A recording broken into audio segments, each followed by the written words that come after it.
Losing weight with the help of God. That is the foundation of something called faith-based diets. It's a message that's selling around the country like hotcakes, which, by the way, aren't always off limits. Here's NBC's Ron Mott.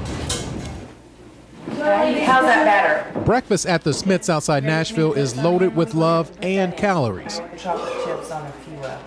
But that's where the heaviness ends. And thank you for this food we're about to receive. Kent and Regina are fit and trim just like their kids after dropping a combined 145 pounds. They're part of a growing number of Americans exercising faith to fight fat. Our focus is now on God. It's not on the food anymore or pleasing ourselves. It is on God. The Smiths are big believers in the 20-year-old program Way Down. 22 people, there's a total of 1,736 pounds down. Which claims 1 million followers nationwide, many of them happily losers. 80 pounds. 83 pounds. 90 pounds. 120 pounds. I've lost 150 pounds. I tried dieting, I tried exercise, and it didn't work for me. So let's praise God. What works, they say, is being devoted to God's biblical teachings about the body and soul and eating only when physically hungry. Think more lifestyle change, less diet. All that dieting ever got me was more focused on food and more overweight. I lost all my weight, and that was so much of a nightmare. That's over, and it's been over for years, and I don't expect that's ever going to come back. From her lips to God's ears. For today, Ron Mott, NBC News, Atlanta. 3 years ago, Andy Sarles and his wife Maggie each weighed around 500 pounds, but together they are now 551 pounds lighter, and they credit Gwen Shamblin's faith-based diet book, The Way Down Diet. Good morning to all of you. Nice to see you. So give me the crib notes here. What is the Way Down Diet? Way Down Diet for dummies. Go ahead. Well, right. It's not.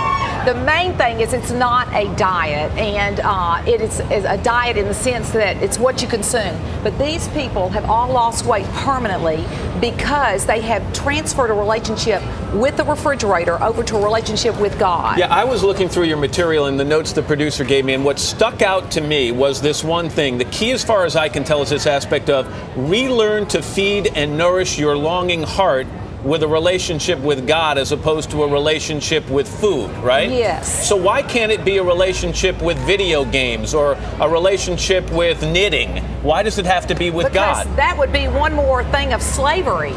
And so you want to get out of self, and you want to, get out of the love of food. Those things won't give back to you. Food will not love you back. We're talking about having a relationship with God. It isn't religion, it's a relationship with God where you're going, God, can you make me feel better than Rocky Road ice cream? So does this only work for people of faith? With great faith to begin with? I would say that we need faith. It works for anyone because I believe we're all religious. And what we're talking about is that if you did have a relationship with football or pornography or food, that you can transfer this. All right, Maggie, does that make sense? Well, let's see. Let's put it into action here. Maggie, what did you weigh? And I'm sure you tried a lot of other diets, even though this isn't technically a diet. What did you weigh beforehand? What do you weigh now? I was in the 440s and I'm 148. And what specifically about this particular plan do you think made it work for you where others didn't?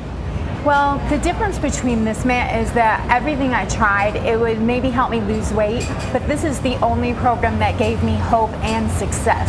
And were you a very religious person beforehand? I thought I was. I thought I had a good relationship with God, but I can say this has just made it stronger. Andy, you lost 257 pounds over 2 years, and you have kept it off, which really is the problem with most other diets. What about the faith-based aspect of this do you think helps you keep it off? I just feel that, it's strengthened my faith every day, and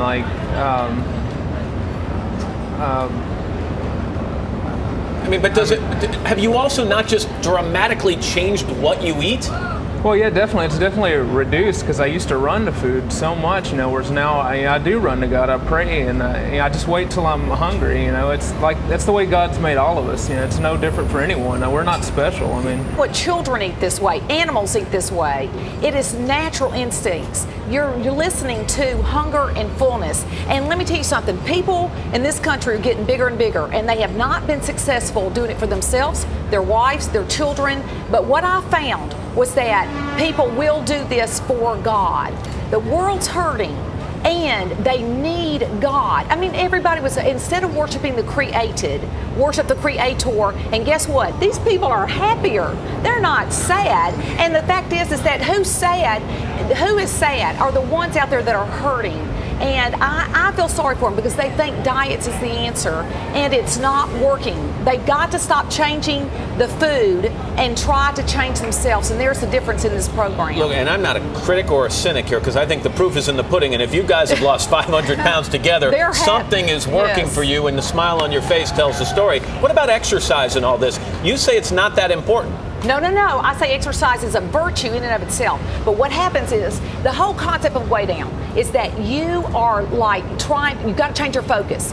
When you try to change the food, you don't change yourself. So change your head and your heart. If you go out, most of the people out there exercising, what they're doing is dreaming about food while they're exercising. And what I'm saying is stop the dreaming, America. Stop the focus on the food, and guess what? You will lose weight. Maggie and Andy, any doubt in your mind that if you come back and visit us in 3 years, you'll still be the skinny selves you are today? Good question. No doubt in my mind. I know that I never have to fear gaining this weight back. I just had a baby, and I gained 66 pounds, and it's gone.